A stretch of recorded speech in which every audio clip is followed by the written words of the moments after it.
Hello, superstars! Let's get started with today's Norwood News newsletter edition for Friday, February 19th, 2021. First things first, just want to let you know that I have now added my information at the footer of the written version of this newsletter, which you'll get the link to that always in the description of this video. You can choose to actually refer back to this, and you can copy and paste that or click on it. But you can contact me here. My email is included as dcastro@bcps.org. I am David Castro, the School to Community Coordinator for Norwood, and you can also call the school's main number if you want to reach me during the school hours. All right, so upcoming dates. Monday, February 22nd is an asynchronous learning day for pre-K through second grade students only, and we're going to explain why that is later. But just follow me here, only for pre-K through second grade students. Otherwise, for third grade, it's a live instruction day like normal. Tuesday, February 23rd is our next installment of our Norwood Bedtime Stories. Wednesday, February 24th is an asynchronous learning day for students, all students. So that hasn't changed. That stays the same on Wednesday. Now, that same day, because it's asynchronous, it's our next coffee and conversation, so you can actually join using your child's computer, and we'll go into detail about what's going to be going on. But basically, we're going to have two family information sessions to help you learn more about Norwood's reopening plan. This is no longer the general information for the whole county. It's specific to this school and what the days will look like, and it's about a lot of logistics that you probably still have a lot of questions about. So you're going to have an opportunity for the first session in the morning on Wednesday the 24th, or in the evening on Thursday, February the 25th. You can come to one or either. Both doesn't really matter. We're happy to have you there either way. So getting started with the reopening information, we've updated this. This is not the same thing as the last 2 weeks. Now, the last 2 weeks go a lot more in detail about the process of what the survey really looks like and what these different phases correspond to and the timelines. I don't want to go too much in detail about that, but we have kept this. If you click here in the written version, there is this table that's the request window. So basically, if you look at the center column and then you compare it to the left column that talks about the phase of students that correspond to those different survey windows, that's just telling you that if you want to fill out a survey by a particular window, then you can start by that particular week on the far right column. So let's just give an example. Most of the students are going to fall into phase 2, which is preschool through grade 2. So let's say I have a first grader, falls right into phase 2. If I fill out sometime between March 6th and March 12th here, then they're not going to be able to start until the week of April 6th. They cannot start week of March 22nd if I take that long. Now, phase 3 doesn't really apply to anybody from Norwood. Maybe if you have older children in other schools, but then grades 3 through 12, if you have a third grader, because this is only preschool through grade 2, then they could start in phase 4. If you fill out the survey by March 12th, they can start as early as one of these two, depending on whether they're grade 6 or 9, which doesn't apply here, or April 6th for remaining third graders. Now, if you're just waiting, if this is not obligatory, if you, for whatever reason, which is a personal decision, do not want to send your kids back for hybrid learning, then you can wait. You can take your time. You can choose to just sit it out and stay virtual, but you can always change your mind and fill out later. And if you want to wait, this last row here is basically just for anybody who hasn't done it yet. Doesn't matter. All phases are already phased in, and you can take up to between April 24th and May 7th. That's the last survey window. Means that if you fill it out then, you can start as early as May 31st. Your child can start as early as May 31st. All right, with that out of the way, we do want to remind you that, yes, so phases 1 and 2 are beginning as early as March 1st, and the majority of our students are going to fall into phase 2. And so what this means is that if you to just help the teachers prepare for this and the magnitude of all the logistics behind it. That's why Monday, February 22nd is a fully asynchronous learning day for students in pre-K through second grade. It's to give them more time to prepare. And now for third graders, that's not the case. They have a normal day. But for them, it's fully asynchronous. They are working independently and have work to log into to do on their own time. Now for Friday, February 26th, it's a regular day of virtual learning, but with a 3-hour early dismissal at 12 p.m. only for students in pre-K through second. So this again just creates a little bit of buffer and headroom for teachers to prepare. If you're a grade 3 student, nothing changes that day either, which is next point here. Third grade students follow their normal schedule for the entire week. Nothing changes for them. Now, all other days that we haven't specifically mentioned for this next week of Monday, February 22nd, they just follow the regular schedule as is.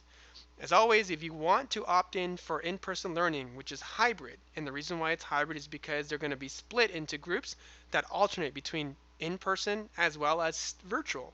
So hybrid students will still have virtual components. They will still be at times of the week virtual. If you have any questions about this, talk to your child's teacher, or you can talk to me as well. Now, you have to complete one of these surveys per Norwood student. If each school has their own survey, so if you have older children in other schools, do not fill out this survey for those children. You have to fill out the appropriate survey from that school. So, for example, if you have a high school student that goes to Dundalk High, do not fill out this Norwood survey that says Norwood at the very top. It's only for your Norwood children, and it's one per student. I know it may seem a little redundant. We are still trying to make sure we have everyone's most up-to-date information after deploying some new systems in the wake of the cyber attack. So that's going to be it with regards to in-person learning, as again, you have until May 31st to make up your mind or to change your mind. Now, to explain more of those logistics that I was referring to earlier, maybe you have a question about how lunch and what's that going to look like, or supplies, visitors, what can visitors do, or the pickups, or what is the car pickup for car riders going to look like? What about sanitation and cleanliness? How is that happening and with what frequency? You may have a lot of detailed questions about the day to day when they're back for hybrid learning. So that's what these two sessions are going to be. You can join us via Google Meet using the code Norwood Families. And the first session is going to be during what would be our February coffee and conversation. It's on Wednesday the 24th at 9:30 a.m. It's going to be about an hour, maybe a little more, but we're going to aim for an hour. Now the second session is going to be an evening session, so if you're busy during the day or working, you can join us on the 25th, Thursday at 7 p.m. with the same code for both sessions via Google Meet.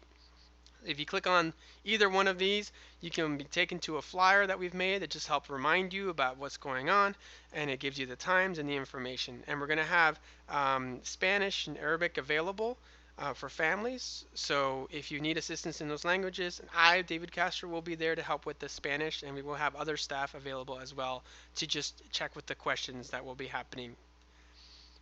So moving on to the Southeast Area Education Advisory Council meeting. If you recall, in January, this meets every single month. So the Board of Education has 5 regional councils that report to them about those regions, and they get input from their respective communities. So we have a Southeast Area Specific Council, and that's one of the 5. And in January, they had a meeting about school protocol, safety protocols. So this next one is going to be about race and racism and anti-bias. And they already have a little bit of a preview at the bottom of this flyer here that the one in March is going to be about transportation. All the information is provided in a flyer here. You can check it out. And it's a picture, so you can't copy information. That's why I put here on the written version. You can actually copy or click on the meeting link. You don't need to have Zoom installed on your phone. It's a Zoom meeting. It is not Google Meet. You can just click on it and it'll open up in your computer's web browser, and you have the option to connect through web browser. But if you have it installed, you can choose to launch that too. If you try to do that from your smartphone, it may be a little awkward. It may work, it may not. It may launch your Zoom app if you have it installed. So just be aware that your phone may need you to have installed the Zoom app. It may not work just through the link. But in any event, if you can read the flyer, you can check out this flyer, which will basically just tell you who are the different presenters that are going to be talking about this really important topic. It begins promptly at 7 and is open to everyone. And right after they're done with the Q&A and the input from the community, they're going to actually start their meeting. And you can sit around and watch that unfold. If it interests you, you can just stick around and you can ask them some questions at the end. Or you can always reach out to Jackie Brewster, and she has left her information here for you. Upcoming bedtime story session, we have new readers. Thanks to everyone, all the readers, all the students that come to hear us out. The next readers are going to be Mr. Ketterer, Mrs. O'Hare, and Miss Miller. As always, connect to us with Google Meet using the code Norwood Story. So that's Tuesday, February 23rd at 7 p.m. We hope to see you there. Lastly, Miss Debbie's just reminding everyone, we've mentioned this the past few weeks, if you have anything pending or that wasn't completed in terms of health forms or registration, please get that done. Because part of your registration when you first enter a student who's in pre-K or who's in preschool or is in kindergarten, or you've transferred from a different district, whenever you do that, you have to have certain things filled out. And if you couldn't do that, or because of COVID it was a little delayed or deferred, Make sure you get that done before your child starts. They will not be permitted if there's anything that is necessary, like your run-of-the-mill vaccinations that they need. You need to finish those and make appointments. There's a blood test that was required for lead. If you happen to live in a zip code, they have a form that shows you which zip codes were affected in the past few weeks where they had elevated levels. So you can need to have something filled up and tested by the doctor. The doctor has to fill out a form. You then need to provide the dentist. So there's a lot of information that if you just haven't gotten us that, please make sure you do so. You can reach out to Nurse Debbie directly. You can call her through the school number. You can also email her, and this is all going to be in the description of this video. We also have a fax number. So instead of wasting a trip, if you've already done this and you just need it sent over, make sure that they do that for you. They likely can. So we have a new fax number. It's 443-809-7057. And make sure that just information gets over one way or the other. Anything that has changed on your end, like if you, for example, have new health coverage or medical coverage, if you've changed doctors, even if you just so much as live in a new house but still in the same zone, we need to know all that information. And don't forget about the physical that's needed when they start school for the first time. That is really important, just like I mentioned, the blood lead test. So all that has to be communicated to Nurse Debbie or the school one way or another. That is it for this week's edition. We hope you guys stay safe and that the students are able to enjoy a little bit of the snow that's been happening. And as always, have a great weekend and upcoming week. Keep on learning.